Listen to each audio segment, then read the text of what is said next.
मोहित और आपका स्वागत हमारे YouTube चैनल हिस्ट्री चैंपियन में। तो जैसा कि आप जानते हो, आपका जो पेपर होने वाला है हिस्ट्री का, कौन सा पेपर होगा? हिस्ट्री का आपके सामने जो पेपर देखने को मिलेगा, main trend in the cultural history of India.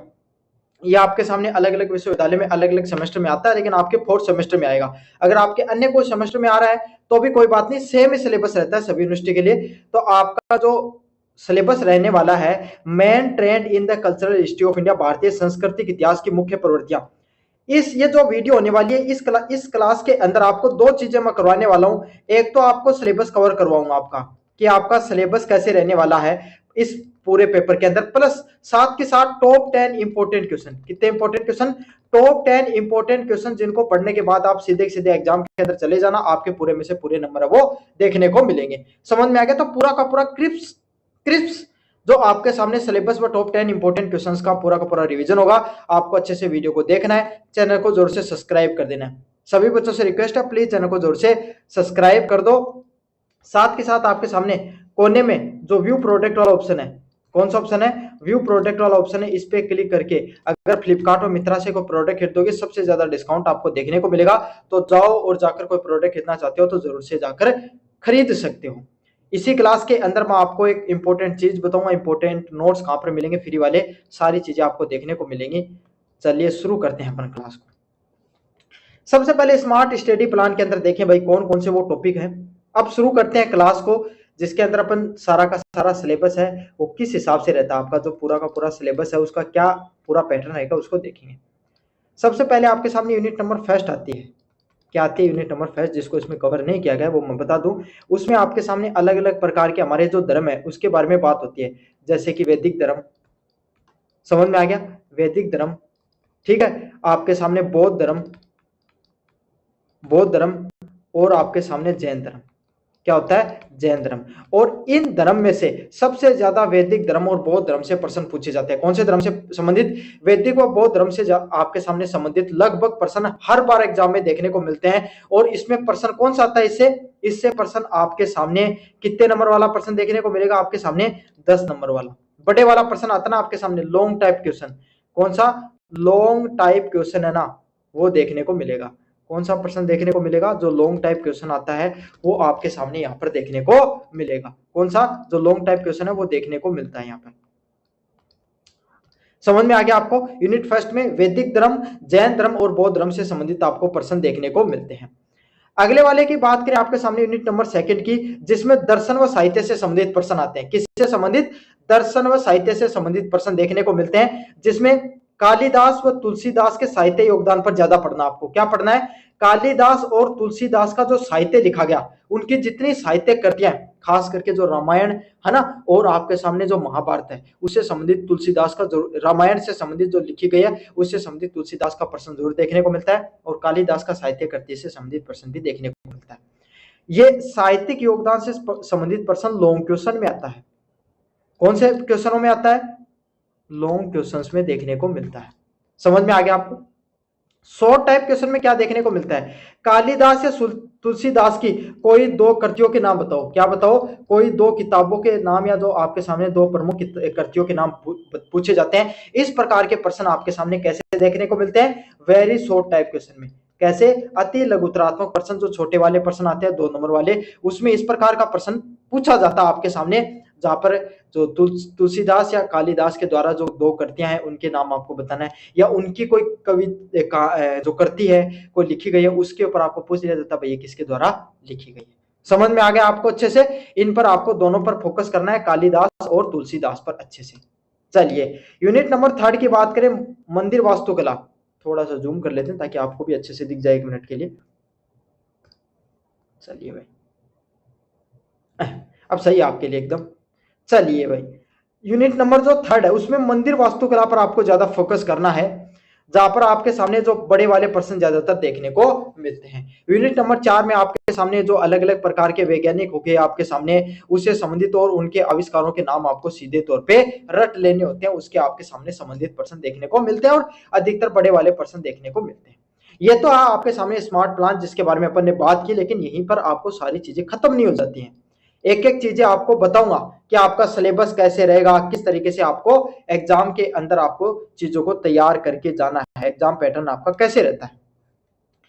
सबसे पहले आपके सामने मैं बात करूं एग्जाम की, तो चाहे आप नॉन कॉलेज के विद्यार्थी हो, किसके, नॉन कॉलेज के, यहीं पर देखते हैं अपन जो नए वाले पेज पे, चाहे आप नॉन कॉलेज के विद्यार्थी हो, स्टूडेंट हो, और चाहे आप रेगुलर के स्टूडेंट हो, किसके स्टूडेंट हो, रेगुलर के स्टूडेंट हो, आपका जो पूरा का पूरा आपके सामने जो सिलेबस की बात करें उसमें जो पेपर है वो कितने देर का आता है भाई, 3 घंटे का पेपर देखने को मिलता है। कितने देर का पेपर देखने को मिलता है, 3 घंटे का पेपर देखने को मिलता है। आजकल कॉमन पेपर आता है, क्या आता है, कॉमन पेपर देखने को मिलता है। क्या देखने को मिलता है, कॉमन पेपर देखने को मिलता है। और कितने नंबर का पेपर आता है, 120 नंबर का पेपर देखने को मिलता है। कितने नंबर का पेपर देखने को मिलता है भाई, 120 नंबर का आता है। चाहे आप नॉन कॉलेज के विद्यार्थी हो चाहे रेगुलर के विद्यार्थी हो, आपके सामने 3 घंटे का पेपर होगा, कॉमन पेपर, मतलब दोनों के लिए सेम पेपर आएगा और 120 नंबर का पेपर आएगा। कितने नंबर का, 120 नंबर का आपका पेपर देखने को मिलेगा। पहले अलग अलग हुआ करते थे, लेकिन अब राजस्थान विश्वविद्यालय ने अपना पैटर्न बदल दिया है, दोनों के लिए कॉमन पेपर ही आता है। समझ में आ गया, जरूरी चीज है भाई, आपको ये चीज याद रखने लिए आपके लिए कॉमन पेपर ही देखने को मिलेगा, सेम पेपर ही देखने को मिलेगा। अब ये कॉमन पेपर आता कैसा है, उसके लिए क्या एग्जाम का पैटर्न रहता है, उसको जानना जरूरी है और अपन इसी पर चर्चा करने वाले हैं भाई। सबसे पहले आपको मैं बताऊं तो सबसे पहले आपके सामने आपका आता है पार्ट ए। क्या आता है, पार्ट ए, खंड ए आता है, जिसके अंदर आपके सामने कितने नंबर का देखने को मिलता है भाई, 40 नंबर का देखने को मिलता है। कितने, सॉरी 20 नंबर का आता है भाई, इसमें गलत लिख रखा मेरे को, मेरे हिसाब से आपके सामने 20 अंक आता है, यहां पर गलत लिख रखा है इन्होंने, 20 अंक का आपको देखने को मिलता है। कितने अंक का, 20 अंक का देखने को मिलता है। 20 अंक का कैसे आता है भाई, इसके अंदर आपके सामने क्या रहते हैं, 10 क्वेश्चन आते हैं। कितने क्वेश्चन आते हैं, 10 क्वेश्चन आते हैं, और 10 क्वेश्चन प्रत्येक प्रश्न 2 नंबर का रहता है। कितने नंबर का रहता है, 2 नंबर का रहता है। इस हिसाब से 20 अंक आपके हो गए। इनमें आपके सामने जब आप प्रश्नों का सॉल्यूशन बनाते हो तो इसमें साफ साफ लिखा रहता है ये 10 के 10 क्वेश्चन जो आपका पार्ट ए है, क्या है, पार्ट ए है, इसके अंदर आपके सामने टोटल 10 क्वेश्चन देखने को मिलते हैं। और 10 के 10 क्वेश्चनों को करना अनिवार्य रहता है। क्या रहता है, अनिवार्य रहता है। समझ में आ गया, बाकायदा लिखा रहता है कि भाई आपके सामने प्रत्येक यूनिट से प्रश्न देखने को मिलता है, इन 10 के 10 प्रश्नों को करना आपको अनिवार्य है। अनिवार्यता की बात ऐसी, आपको इनका जब सॉल्यूशन बनाओगे तो आपको इनको सॉल्यूशन बनाते वक्त कितने शब्दों का प्रयोग करना भाई, आपको 20 शब्दों का। कितने शब्दों का, 20 शब्दों का। तो आपको इन चीजों का ध्यान रखना है, 20 शब्दों, इंपॉर्टेंट बात है, आपको 4 लाइन से, 3 से 4 लाइन से ज्यादा आपको सॉल्यूशन नहीं बना कर आना है।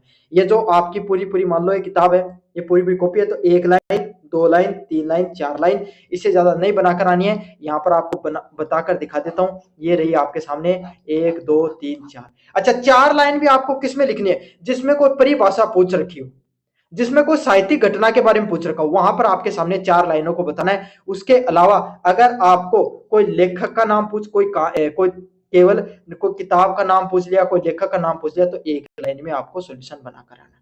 समझ में आ गया, यहाँ पर तथ्य पूछे जाते हैं, आपके सामने पूरा का पूरा कोई पॉइंट है वो नहीं पूछा जाता है। इंपॉर्टेंट है भाई, ये भी क्या है, इंपॉर्टेंट है। बच्चे सब कुछ करके आ जाते हैं, यहाँ प्रश्न नहीं मिलते हैं, लेकिन मैं आपको बताऊंगा कहां से प्रश्न आते हैं यहाँ से। चलिए अगले वालों की बात करें, आपके सामने इसमें जो अगले वाले इंपॉर्टेंट पर्सन है, इसमें क्या देखने को मिलता है भाई, इसमें जो सेक्शन बी होता है ना, इसमें आपके सामने जो सेक्शन बी आता है, फिर आपका पार्ट बी होता है। इसमें आपके पूरे सिलेबस से यूनिट वाइज आपके 4 यूनिट है, unit first second third fourth, चारों यूनिट से क्या होता है, जो यूनिट आपके सामने first unit, second unit, third unit और फोर्थ यूनिट, चारों यूनिट से एक एक पर्सन देखने को मिलता है। क्या देखने को मिलता है, एक एक पर्सन आपको देखने को मिलता है। और उसमें से आपको जो बढ़िया लगे, क्या लगे, उसमें से जो आपको बढ़िया लगता है, उसमें से आपको 2 क्वेश्चन चूज करने पड़ते हैं। कितने क्वेश्चन, 2 क्वेश्चन आप चूज करके आना होता है। समझ में आ गया, जो 2 प्रश्न आपको अच्छे से आते हैं, उन 2 प्रश्नों को आपको सॉल्यूशन बना के आना होता है। शब्द सीमा की बात करूं तो शब्द सीमा 150 शब्दों की होती है। कितने शब्दों की होती है, 150 शब्दों की इसमें शब्द सीमा देखने को मिलती है। 150 शब्दों का सीधा सीधा अर्थ की अगर मैं बात करूं, 150 शब्दों का सीधा सीधा अर्थ होता है, आपको 1.5 पेज भरना होता है। कितना पेज, 1.5 पेज। ये कॉपी है भाई, आगे वाला पेज, पीछे वाला पेज, दूसरे वाला आधा पेज, इस हिसाब से आपको 1.5 पेज में इसका सॉल्यूशन है वो बनाकर आना होता है। समझ में आ गया आपको अच्छे से? 1.5 पेज में आपके सामने सॉल्यूशन बनाना होता है। इनको 100 टाइप क्वेश्चंस की श्रेणी में रखते हैं अपन, लघुतरात्मक प्रश्नों की श्रेणी में रखा जाता है। समझ में आ गया? सबसे ज्यादा मोस्ट इंपोर्टेंट अगर आपके सिलेबस में अगर कुछ होता है तो होता है पार्ट नंबर सी, जहां पर आपके सामने लॉन्ग टाइप क्वेश्चन आते हैं।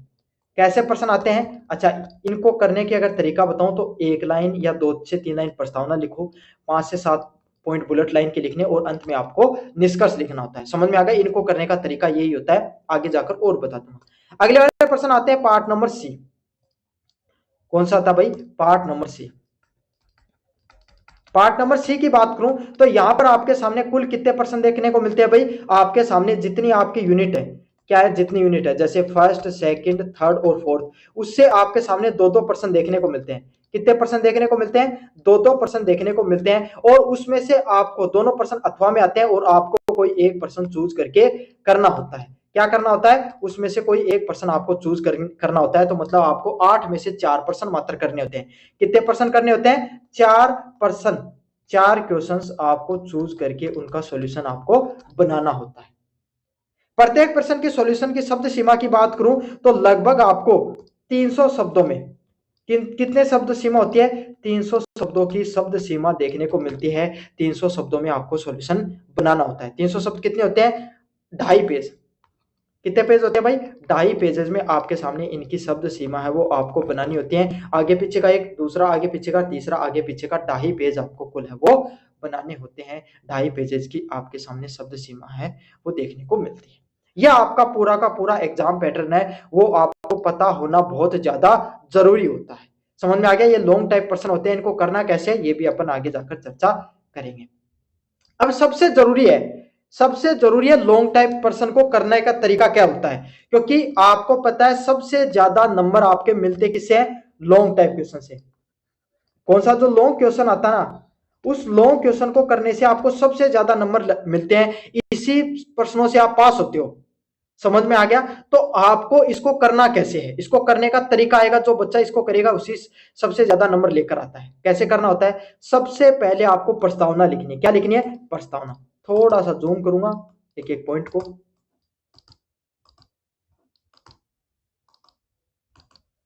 रुकिए 1 मिनट के लिए, मैं आपको जूम करके दिखाता हूं। ये सबसे पहले आपको प्रस्तावना लिखनी है। इंट्रोडक्शन, आकर्षक शुरुआत। मतलब आप जब भी कोई प्रस्तावना लिखते हो ना, जैसे आपने ये पूरा का पूरा, ये आपके सामने इतिहास का पेपर आपका, तो ये पूरा का पूरा अगर आपके सामने कॉपी है तो यहां पर प्रश्न की शुरू करो तो प्रस्तावना लिखना आपको हर प्रश्न में, क्योंकि इतिहास में कोई परिभाषा तो आएगी नहीं, प्रस्तावना आपको लिखनी है। जैसे लिखोगे तो इसमें आपके सामने जो प्रश्न है उससे संबंधित आपको लिखना है। जैसे तुलसीदास का प्रश्न है तो तुलसीदास के बारे में आपको 5 से 7 लाइन, कम से कम 5 से 7 लाइन आपको लिखनी है प्रस्तावना में। कितने लाइन? 5 से 7 लाइन लिखनी है। अच्छा, इसमें अगर तुलसीदास के द्वारा कोई बात कही गई है, महात्मा बुद्ध के द्वारा अगर कोई बात कही, कोई प्रसिद्ध कथन कहा गया है आपके सामने, या कोई वैदिक धर्म का कोई प्रसिद्ध कथन है, मैं कह रहा हूं कथनों को जरूर से रटकर जाना। आपको जितने भी जो कथन होते हैं ना, इनको जरूर से रटकर चले जाना, क्योंकि कथन है ना, इनको अगर आप अच्छे से लिखोगे तो उतने ज्यादा आपको नंबर मिलते हैं। समझ में आ गया? कथनों को आप जरूर से रटकर जाना है। कोई भी प्रसिद्ध इतिहासकार का क्योट है वो जरूर लिख के आना है, और जब आप प्रसिद्ध कथन लिखोगे तो उसको ऐसे ब्लैक कलर में आपके सामने क्या कर सकते हो? ब्लैक कलर में लिखना है। कौन से पेन से लिखोगे? ब्लैक पेन से लिखोगे।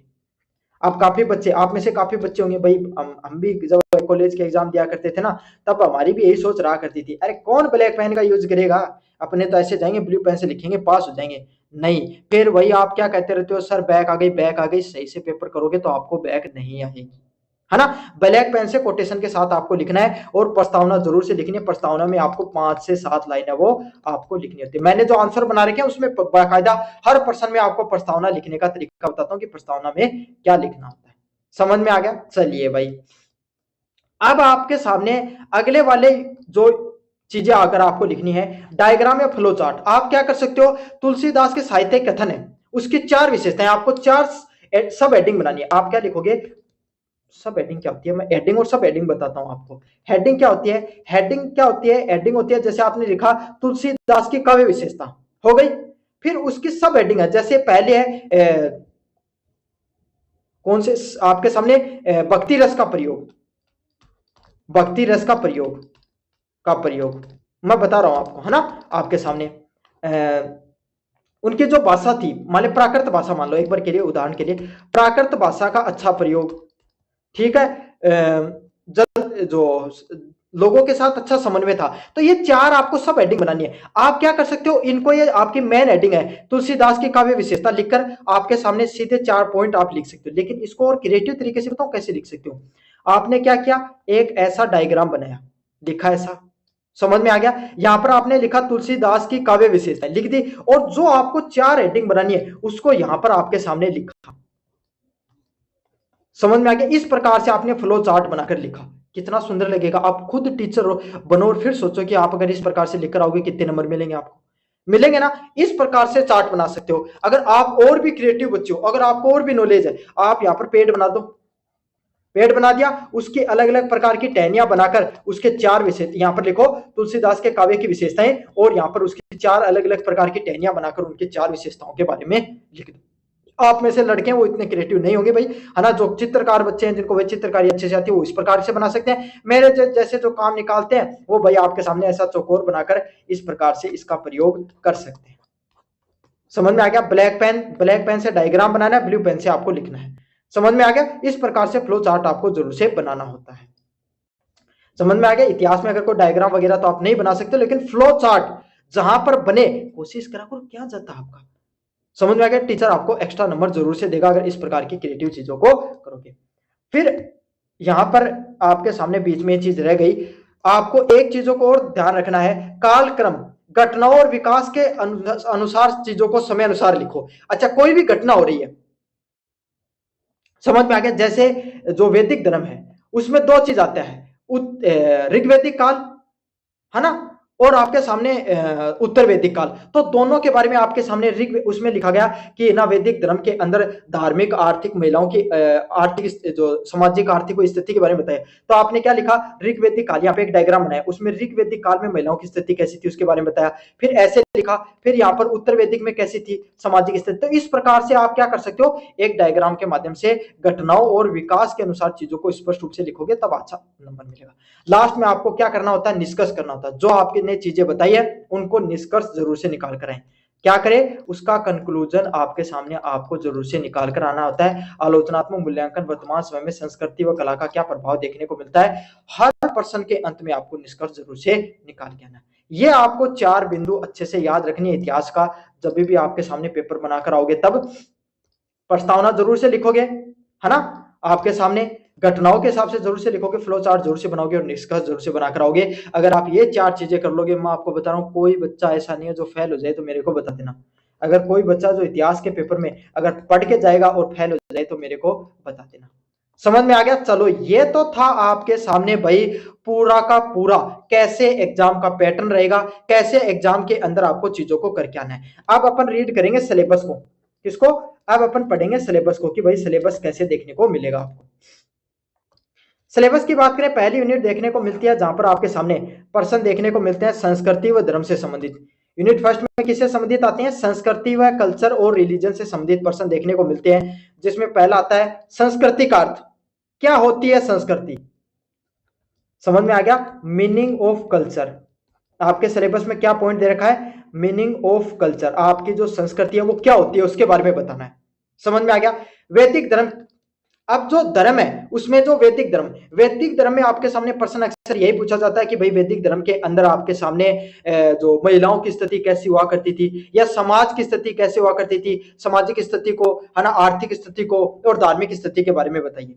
तो इसमें भी वैदिक काल है वो 2 भागों में बटा हुआ होता है। एक होता है आपके सामने ऋग वैदिक काल, समझ में आ गया। एक होता आपके सामने पूरा का पूरा जो ऋग्वैदिक पीरियड, समझ में आ गया। एक आपके सामने होता है जो उत्तर वैदिक पीरियड, है ना, उत्तर वैदिक पीरियड। तो ये होता है ऋग वैदिक पीरियड और उत्तर वैदिक पीरियड दोनों में आपके सामने बटा होता है, इसके बारे में आपको बताना है। फिर आपके सामने जैन धर्म से संबंधित आपके सामने महावीर स्वामी की जो प्रमुख आपके सामने विशेषताएं, प्रमुख विशेषताओं के विशेषताएं नहीं, प्रमुख उनके द्वारा शिक्षाओं के बारे में बताओ, या जैन धर्म की प्रमुख आपके सामने शिक्षाओं या प्रमुख विशेषताओं के बारे में बताओ। इस प्रकार का प्रश्न भी मोस्ट इंपोर्टेंट होता है। क्या होता है? मोस्ट इंपोर्टेंट होता है। इस प्रकार का प्रश्न भी एग्जाम में देखने को मिलता है। एक और प्रश्न आता है बौद्ध धर्म से संबंधित, ये मोस्ट इंपोर्टेंट है। अगर इस यूनिट की मोस्ट इंपोर्टेंट टॉपिक की बात करूं तो वैदिक धर्म और आपके सामने बौद्ध धर्म सबसे ज्यादा इंपोर्टेंट है। इसमें बौद्ध धर्म की शिक्षाएं पूछता है। इसमें महावीर स्वामी जो महावीर बुद्ध के द्वारा दी गई शिक्षाओं के बारे में आपको जरूर से बताना है। अगर इसमें देखो कितना स्मार्ट तरीके से आपको चीजों को पढ़ा रहा हूं, क्या क्या पढ़ना है। सेक्शन ए, अगर इसमें वेरी शॉर्ट टाइप क्वेश्चन कैसे आएंगे, जैन धर्म का त्रिरत्न वेरी शॉर्ट टाइप क्वेश्चन पूछा जाता है और बौद्ध धर्म का षष्टांगिक मार्ग वेरी शॉर्ट टाइप क्वेश्चन में आता है। इन दोनों टाइप के प्रश्नों को भी रट लेना। समझ में आ गया? ये प्रश्न आएंगे 2 नंबर वालों में। कितने नंबर वालों में? 2 नंबर वाले प्रश्नों में। समझ में आ गया ना? तो ये जैन धर्म और त्रिरत्न बौद्ध धर्म के षष्टांगिक मार्गों को शॉर्ट प्रश्नों के लिए आपको रट लेना होता है। अब लॉन्ग टाइप क्वेश्चन कौन से होते हैं, चलिए इनको देख लेते हैं। पहला प्रश्न आपके सामने, संस्कृति का अर्थ स्पष्ट करते हुए भारतीय संस्कृति की प्रमुख विशेषताओं का वर्णन कीजिए। क्या करना है? संस्कृति क्या होती है उसका अर्थ स्पष्ट करना है, तथा भारतीय संस्कृति, कौन सी संस्कृति? भारतीय आपके सामने संस्कृति की प्रमुख विशेषताओं के बारे में बताना है। Explain the meaning of culture and describe the main characteristics of Indian culture. समझ में आ गया? एक्सप्लेन करना आपको कल्चर का मीनिंग क्या होता है, डिस्क्राइब करना है मेन कैरेक्टरिस्टिक्स क्या होते हैं इंडियन कल्चर के, जो इंडियन कल्चर है उसकी प्रमुख विशेषताएं क्या होती है उसके बारे में आपको विस्तार से बताना है। मोस्ट इंपोर्टेंट प्रश्न है। कैसा प्रश्न है? मोस्ट इंपोर्टेंट प्रश्न है, एग्जाम में बारंबार देखने को मिलता है। अगले वाले प्रश्नों की बात करें, वैदिक धर्म की प्रमुख विशेषताओं का वर्णन कीजिए। वैदिक धर्म है उसकी क्या क्या प्रमुख आपके सामने विशेषताएं होती हैं उसके बारे में आपको बताना है। ये भी सबसे ज्यादा मोस्ट इंपोर्टेंट प्रश्न है, एग्जाम में जरूर से देखने को मिलता है। Describe the main feature of वैदिक धर्म, जो वैदिक रिलीजन है, क्या है वैदिक रिलीजन है उसके क्या मेन फीचर है, क्या है उसके क्या मेन फीचर्स होते हैं उसके बारे में आपको बताना है। मोस्ट इंपोर्टेंट है। कैसा प्रश्न है? मोस्ट इंपोर्टेंट प्रश्न है, एग्जाम में बार-बार देखने को मिलता है। अगले वाले प्रश्न की बात करूं, जैन धर्म एवं बौद्ध धर्म के सिद्धांत और उनके प्रभावों की तुलनात्मक अध्ययन करना है। क्या करना है? जैन धर्म, कौन सा धर्म? जैन धर्म व बौद्ध धर्म के सिद्धांत है उनकी प्रभावों का, उनकी जो प्रभाव है उनका तुलनात्मक अध्ययन करना। देखो इसमें अक्सर प्रश्न ऐसे पूछा जाता है, महावीर बुद्ध है, बौद्ध है, उनके आपके सामने प्रमुख शिक्षाओं के बारे में बताओ, है ना। महावीर स्वामी की प्रमुख शिक्षाओं के बारे में बताओ, जैन धर्म की प्रमुख शिक्षाओं के बारे में बताओ और बौद्ध धर्म की शिक्षाओं के बारे में आपको बताओ। तो अगर ये प्रश्न कर लोगे तो उसमें आपका दोनों के दोनों कॉन्सेप्ट है वो अच्छे से कवर हो जाएंगे। ये 3 इंपोर्टेंट प्रश्न है। कौन सी नंबर यूनिट से? यूनिट नंबर फर्स्ट से।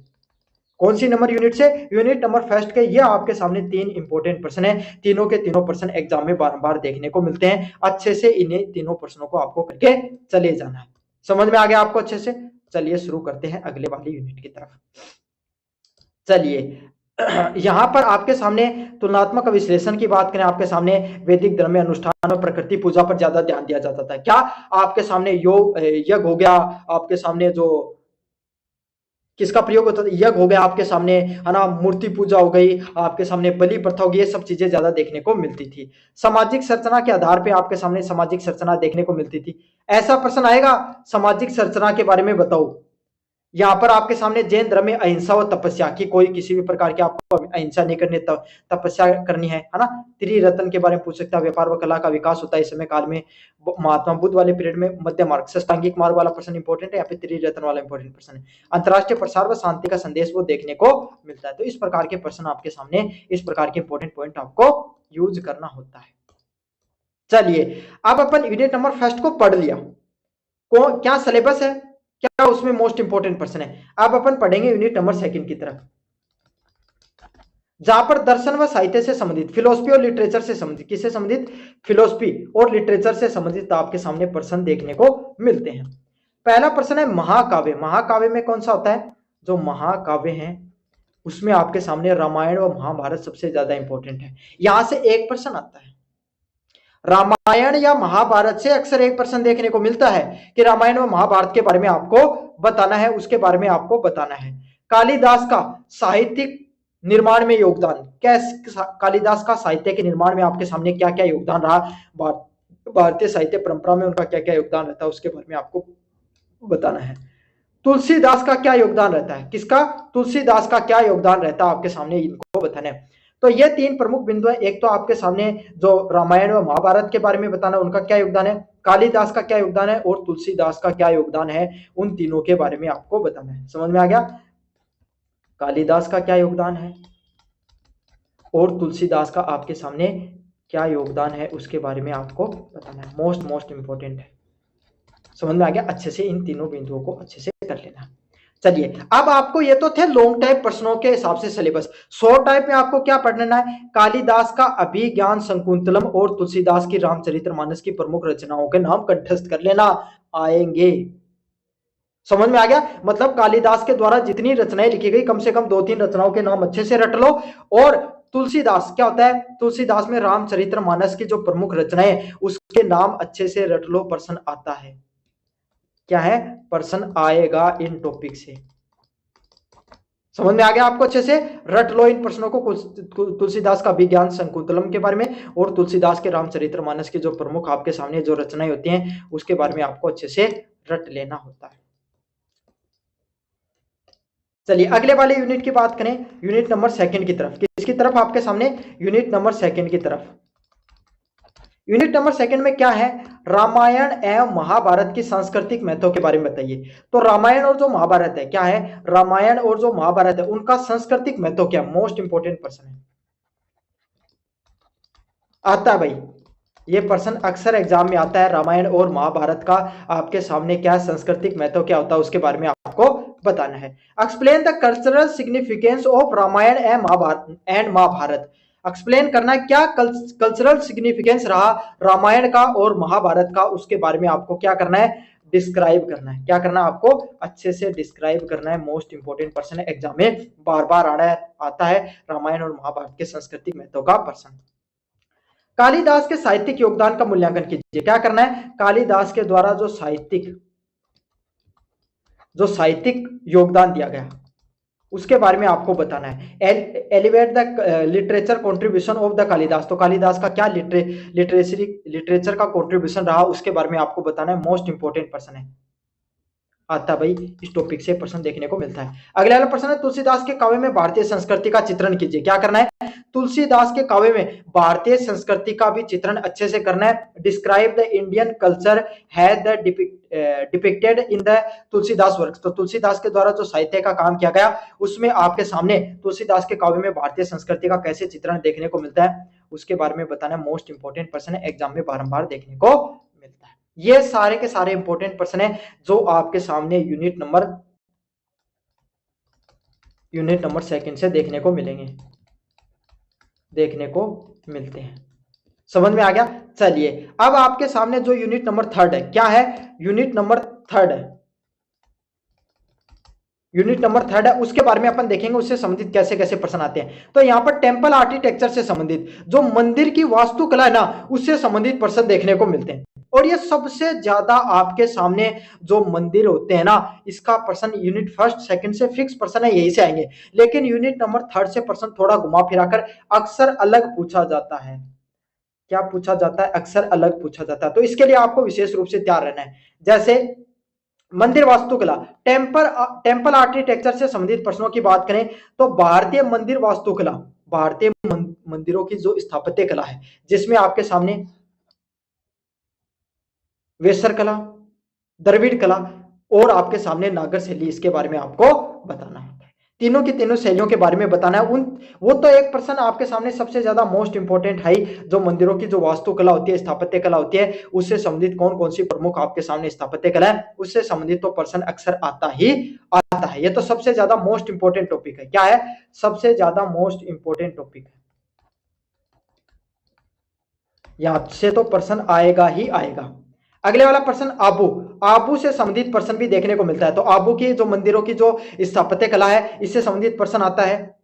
खुजराहो के आपके सामने जो मंदिर है क्या है, जो खजुराहो के आपके सामने जो मंदिर है उसके मंदिर निर्माण कला है आपके सामने, उससे संबंधित प्रश्न देखने को मिलते हैं। उड़ीसा मंदिरों की जो कला होती है उससे संबंधित पल्लव और चोल आपके सामने। तो देखो मैं बताऊं, सबसे ज्यादा इंपॉर्टेंट पल्लव और चोल वाला एक पर्सन आता है यहाँ से, है ना। उड़ीसा जो खुजराहो और आबू वाला एक पर्सन आता है यहाँ से। ये उड़ीसा वाला इतना ज्यादा इंपॉर्टेंट नहीं है। और भारतीय मंदिर स्थापत्य कला जिसमें नागर शैली, वेसर शैली और द्रविड़ शैली, उसका एक अलग पर्सन आता है। ये 3 पर्सन यहाँ से आते हैं आपके सामने। आबू और खुजराहो को एक पढ़ना है, पल्लव चोल शैली के बारे में पढ़ना और भारतीय मंदिर स्थापत्य कला के बारे में आपको अलग से पढ़ना। इस प्रकार से आपको पर्सन देखने को मिलता है।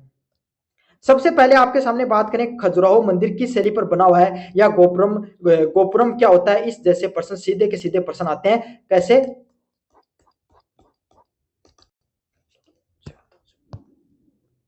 ये जो आपके सामने वेरी शॉर्ट टाइप क्वेश्चन, कैसा, वेरी शॉर्ट टाइप क्वेश्चन होता है, उसमें खजुराहो का मंदिर किस शैली पर बना हुआ है और गोपुरम क्या होता है, इस जैसे प्रश्न सीधे के सीधे आपको एग्जाम में देखने को मिलेंगे। किसमें, वेरी शॉर्ट टाइप क्वेश्चन, अति लघुतरात्मक प्रश्न होते हैं। इसमें ये सारे के सारे प्रश्न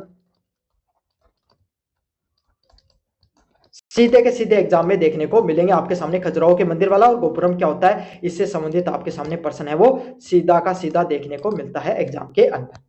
समझ में आ गया आपको अच्छे से। चलिए भाई, अब इसमें अपन थोड़ा सा मंदिर की जो आर्किटेक्चर कला है उसके बारे में अपन देख लेते हैं, क्योंकि जरूरी चीज है। समझ में आ गया, क्योंकि अगर यूनिट नंबर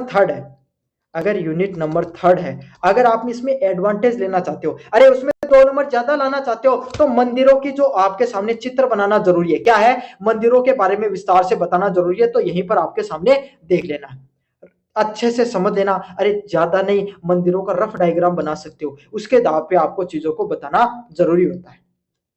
चलिए, गोपुरम, गोपुरम क्या होता है, सबसे पहले यही चीज देख लेते हैं और अपन इसको जूम करके दिखाऊंगा।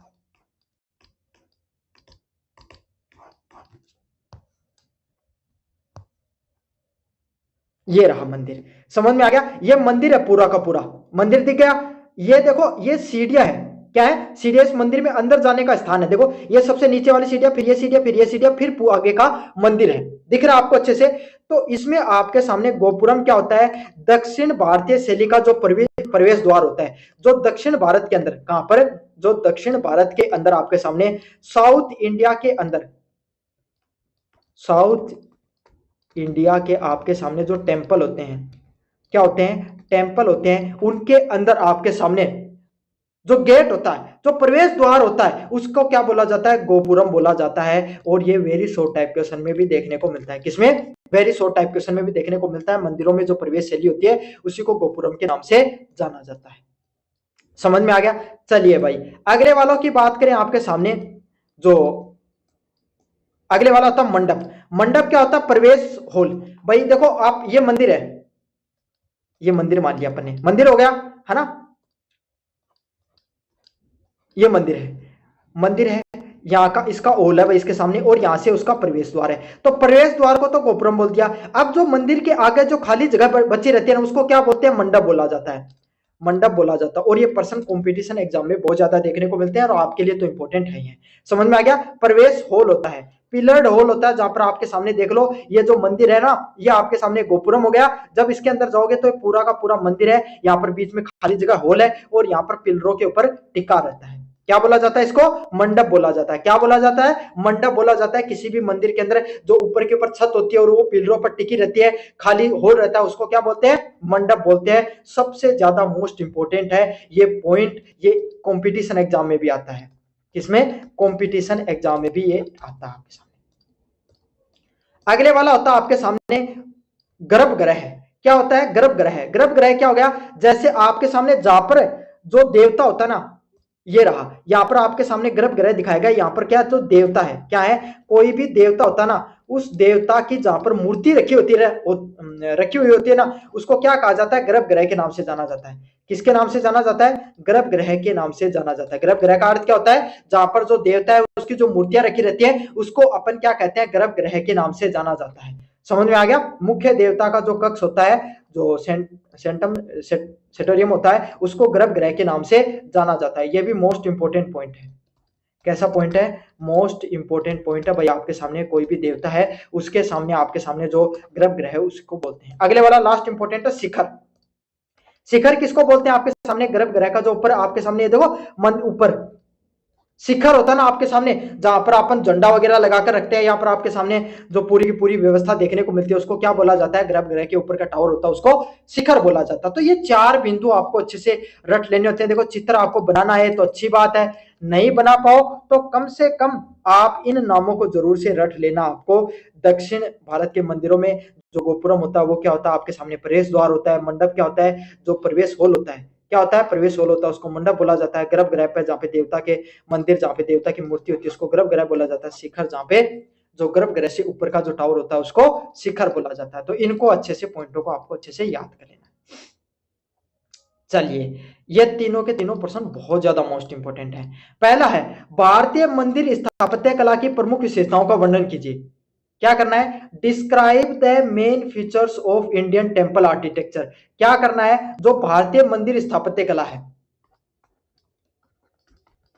भारतीय मंदिर स्थापत्य कला है, क्या है? भारतीय मंदिर स्थापत्य कला है, उसके बारे में आपको बताना है। क्या बताना है? कि भारतीयों की जो मंदिरों की जो स्थापत्य कला है, उसके प्रमुख विशेषताएं क्या, उसकी जो आपके सामने प्रमुख, आपके सामने क्या कौन कौन सी विशेषताएं हैं, उसके बारे में आपको बताना है। मोस्ट इंपोर्टेंट पर्सन है। कैसा पर्सन है? मोस्ट इंपोर्टेंट पर्सन है। मोस्ट इंपोर्टेंट पर्सन है, एग्जाम में बार बार देखने को मिलता है। Describe the main feature of Indian temple architecture, जो भारतीय मंदिर स्थापत्य कला की प्रमुख विशेषताएं। इंपोर्टेंट पर्सन अच्छे से कर लेना। अगला पर्सन है, खजुराहो और उड़ीसा के मंदिरों की स्थापत्य कला के बारे में बताओ। क्या करना है? खजुराहो के जो मंदिर है और उड़ीसा के जो मंदिर है, उनकी स्थापत्य कला क्या है? समझ में आ गया? उनकी निर्माण कला क्या है, उनकी स्थापत्य कला क्या है, उसके बारे में भी आपको बताना है। ये भी पर्सन मोस्ट इंपोर्टेंट है। क्या है? मोस्ट इंपोर्टेंट पर्सन है। And analyse the architecture of Khajuraho and the Orissa temple.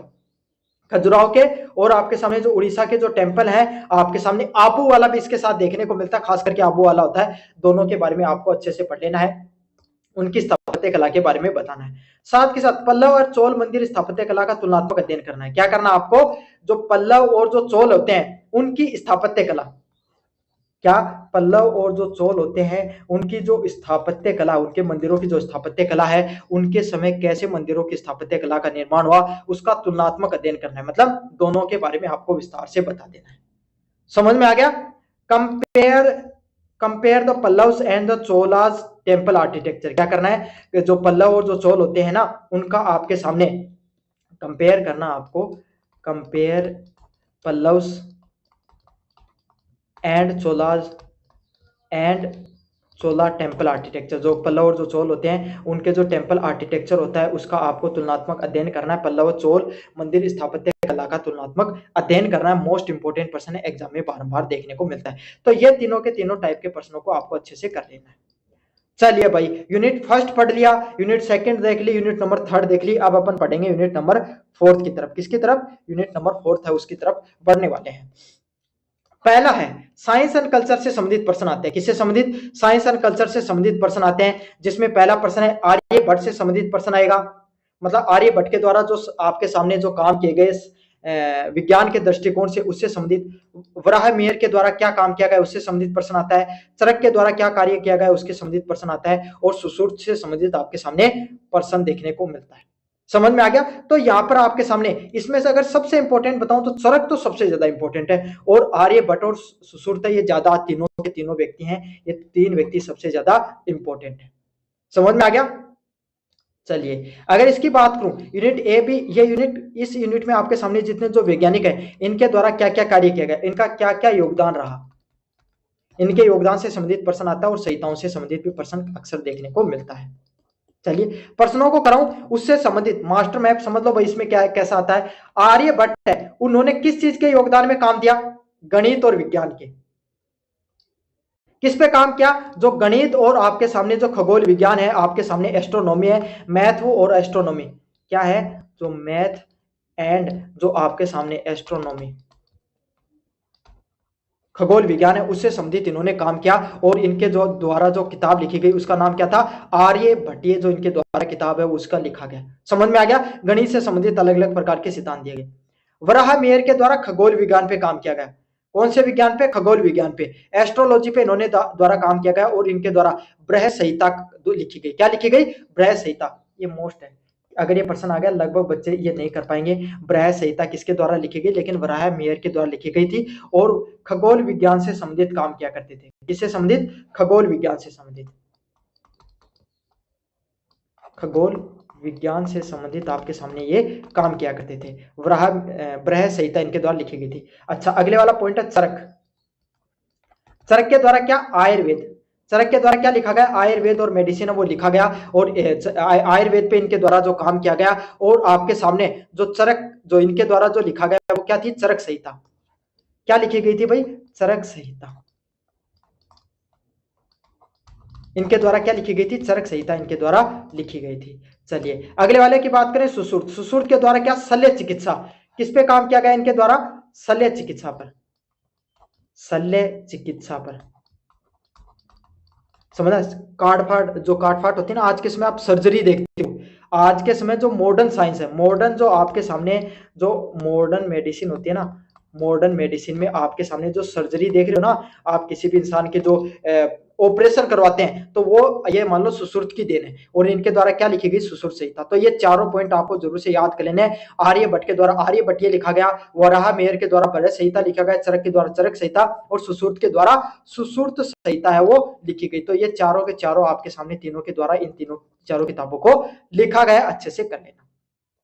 Important प्रश्नों की बात करूं, इन दोनों के द्वारा आपके सामने पहला है आर्यभट्टीय का,